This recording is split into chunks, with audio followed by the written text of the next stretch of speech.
वैसे तो बात कुछ भी नहीं है, लेकिन अगर बात गणेश जी की हो तो बहुत बड़ी बात है, जिसे दुनिया विघ्नहर्ता के नाम से पूछती है और सब शुभ कार्यों के कर्ता गणेश जी को ही मानती है।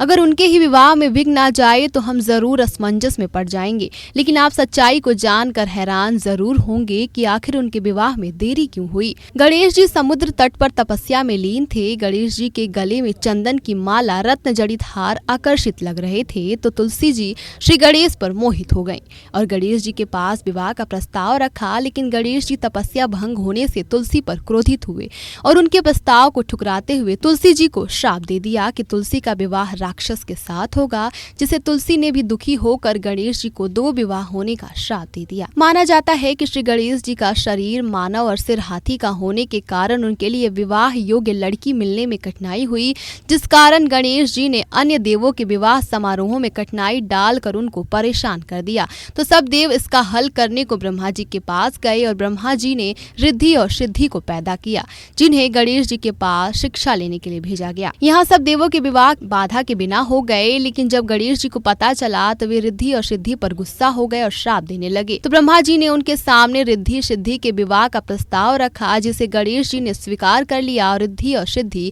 गणपति जी की पत्नियां बन गईं। लेकिन गणेश जी के विवाह की रोचक कथा अलग अलग और व्यापक रूप से भिन्न है, क्योंकि कई विद्वान तो गणेश जी को अविवाहित ही मानते हैं और कुछ विद्वान गणेश जी की 2 पत्नियों के बारे में लिखते हैं, जिन्हें रिद्धि और सिद्धि के रूप में जाना जाता है। हम रिद्धि को धन, संपदा और समृद्धि का प्रतीक मानते हैं और सिद्धि को बुद्धि और आध्यात्मिक शक्ति का रूप मानते हैं, जिन्हें विश्वकर्मा जी की पुत्री भी माना जाता है। गणेश जी को सिद्धि से शुभ और रिद्धि के गर्भ से लाभ नाम के पुत्र पैदा हुए।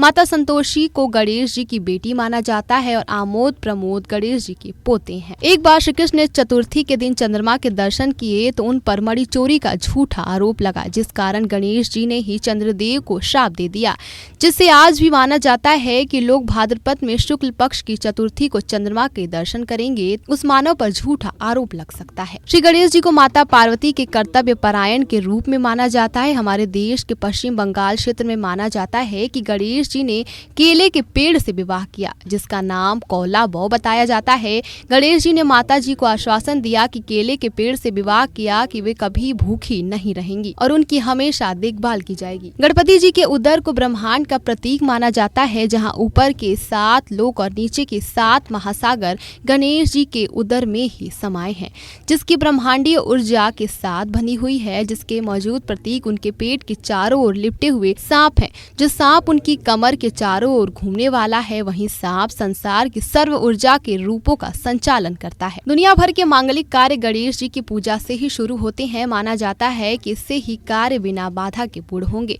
क्योंकि महादेव जी और विष्णु जी ने भी कार्य पूर्ण करने के लिए गणेश जी की पूजा की है।